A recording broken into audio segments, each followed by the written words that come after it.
Good morning. I want to continue with Habit 5 from our book, The 7 Habits of Highly Effective People by Stephen R. Covey. Habit 5 says, seek first to understand, then to be understood.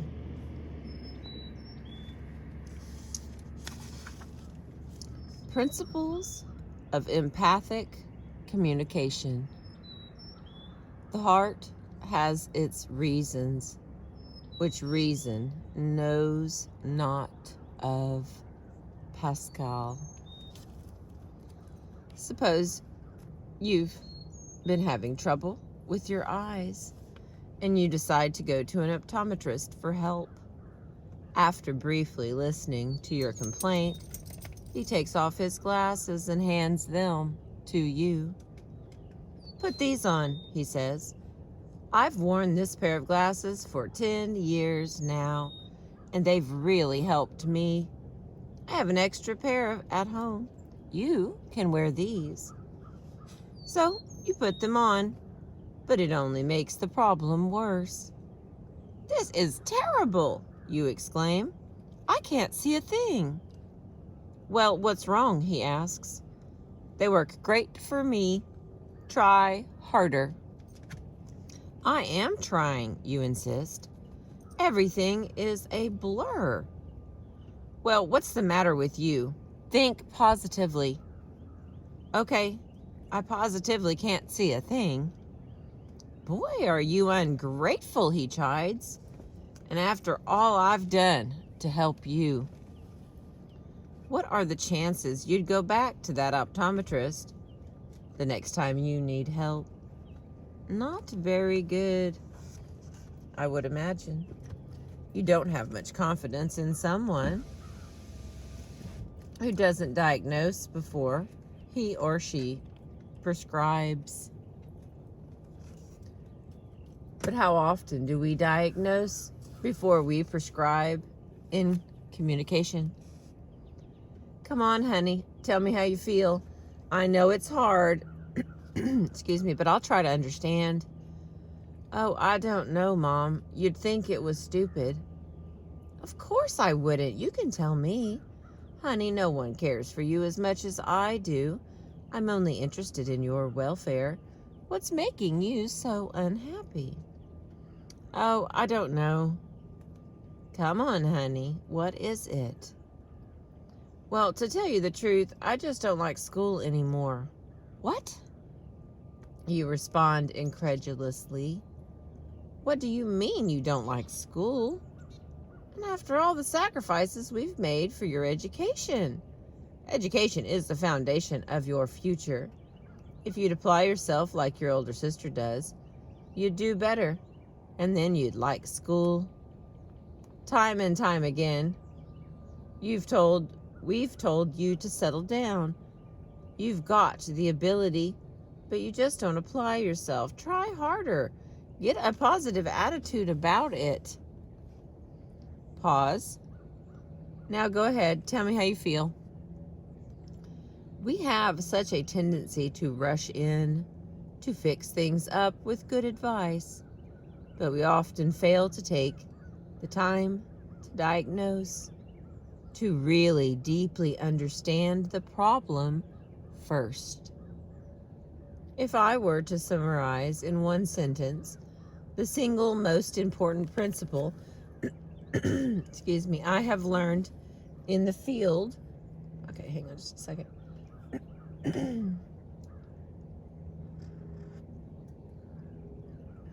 Okay. Let's try this again. If I were to summarize in one sentence, oh my Lord, the single most important principle I have learned in the field of interpersonal relations, it would be this: seek first to understand, then to be understood. This principle is the key to effective interpersonal communication. And the next little one is character and communication. Right now, you're reading a book I've written. Reading and writing are both forms of communication. So are speaking and listening. In fact, those are the 4 basic types of communication. And think of all the hours you spend doing at least one of those 4 things. The ability to do them well is absolutely critical to your effectiveness. Communication is the most important skill in life. We spend most of our waking hours communicating. But consider this. You've spent years learning how to read and write, years learning how to speak. But what about listening? What training or education have you had that enables you to listen so that you really deeply understand another human being from that individual's own frame of reference?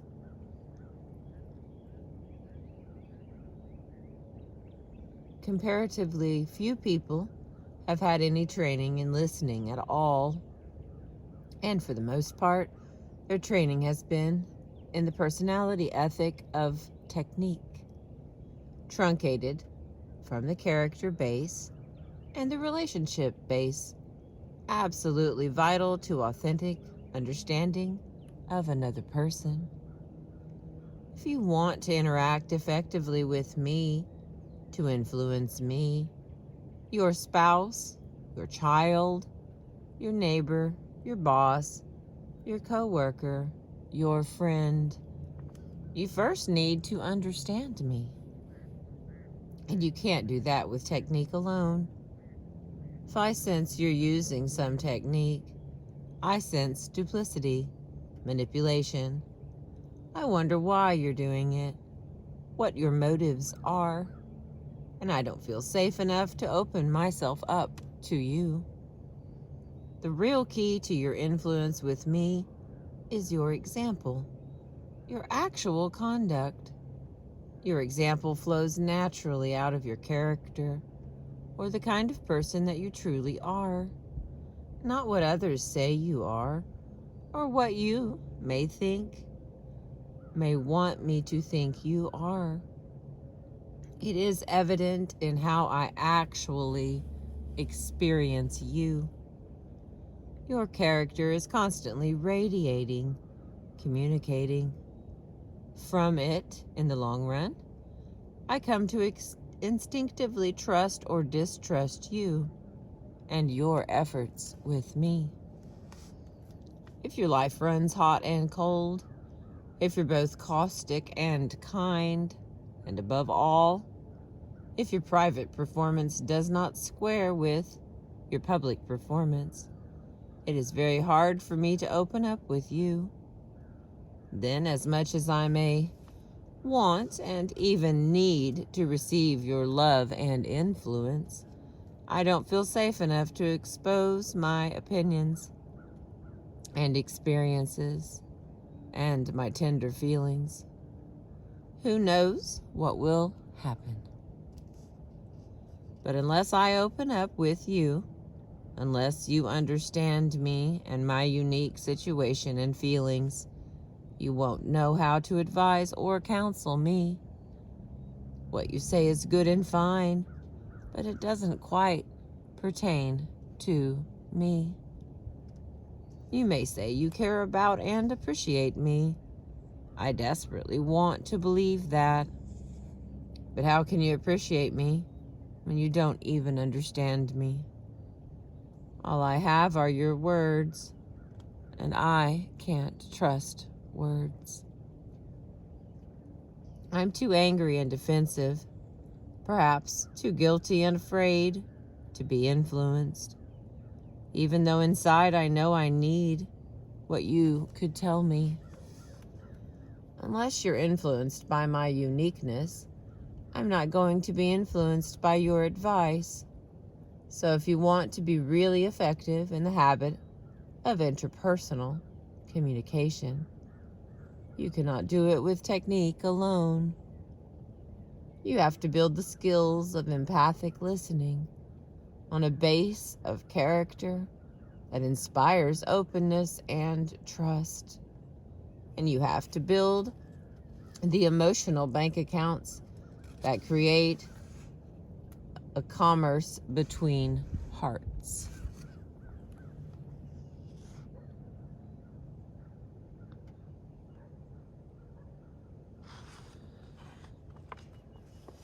And the next part on page 239, empathic listening. Seek first to understand involves a very deep shift in paradigm. We typically seek first to be understood. Most people do not listen with the intent to understand. They listen with the intent to reply.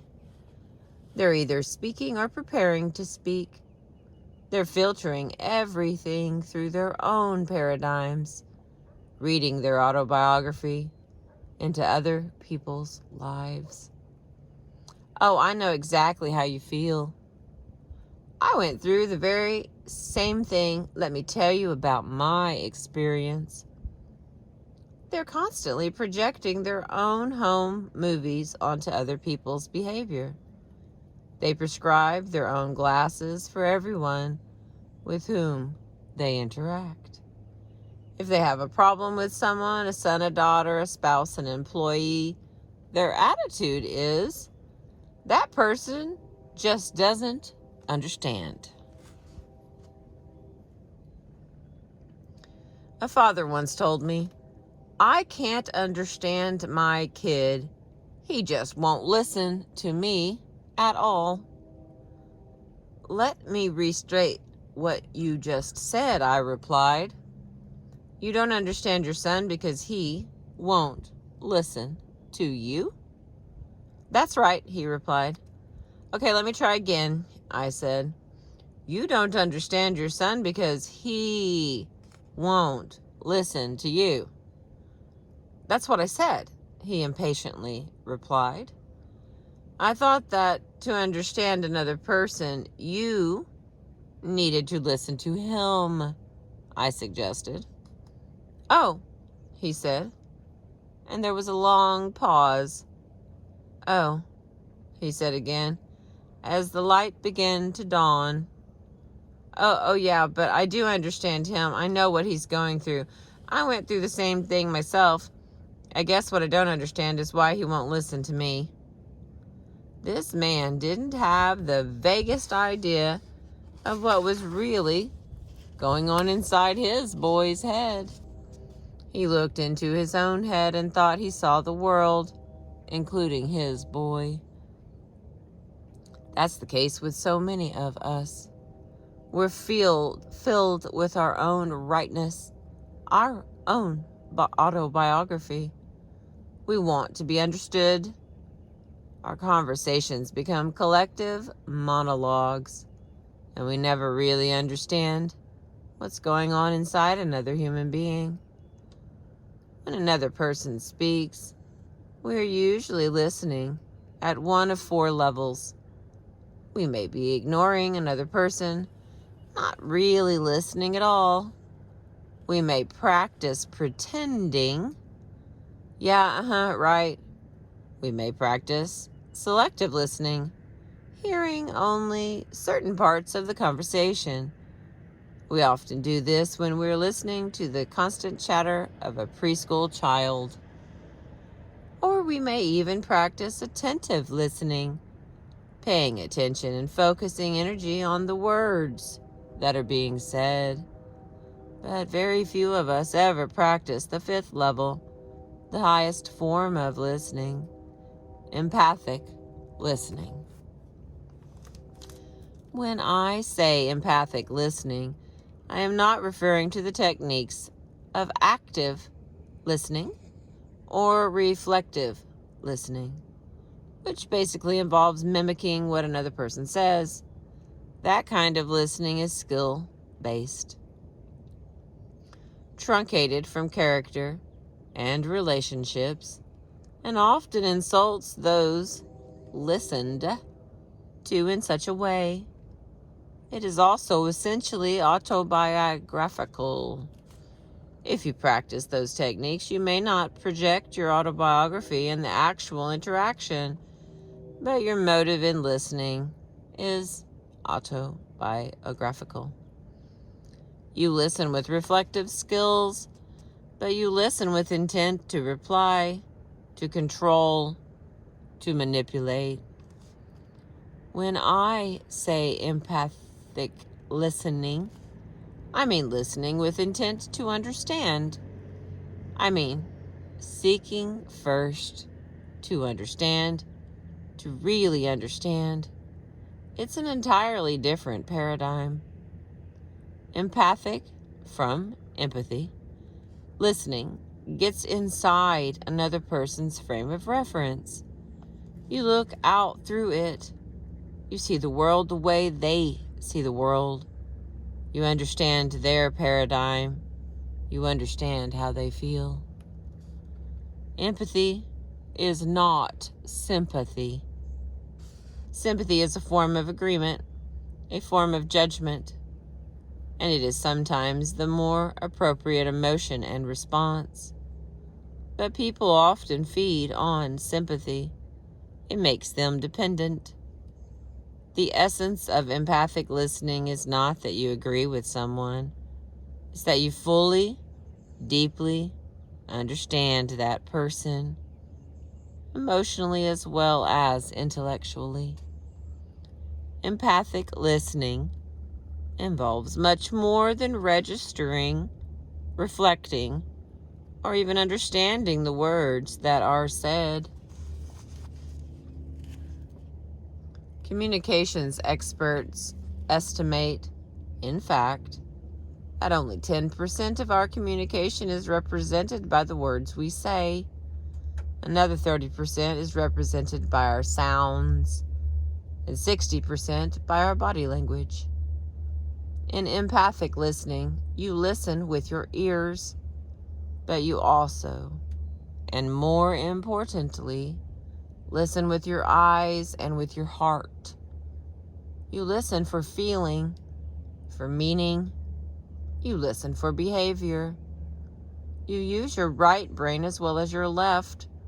You sense, you intuit, you feel. Empathic listening is so powerful because it gives you accurate data to work with. Instead of projecting your own autobiography and assuming thoughts, feelings, motives, and interpretation, you're dealing with the reality inside another person's head and heart. You're listening to understand. You're focused on receiving the deep communication of another human soul.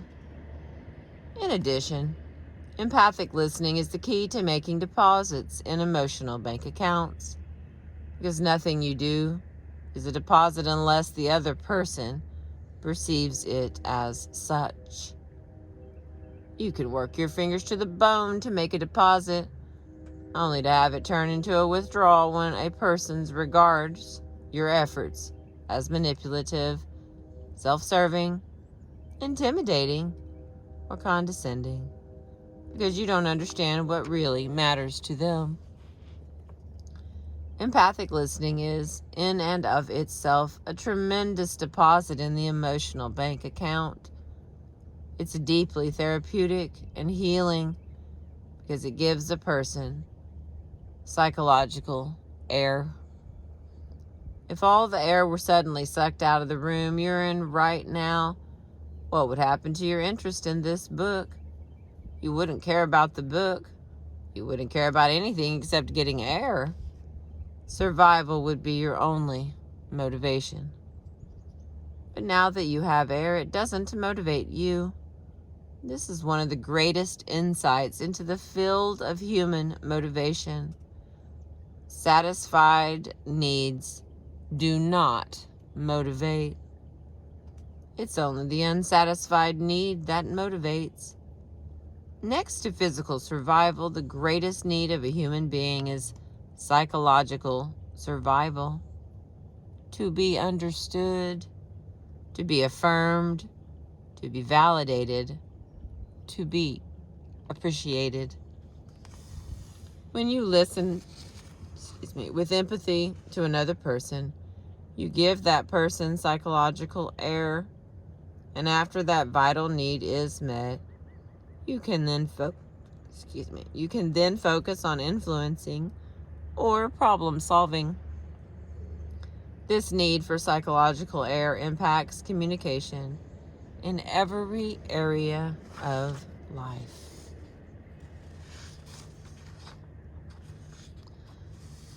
Let's see, I'm going to stop there.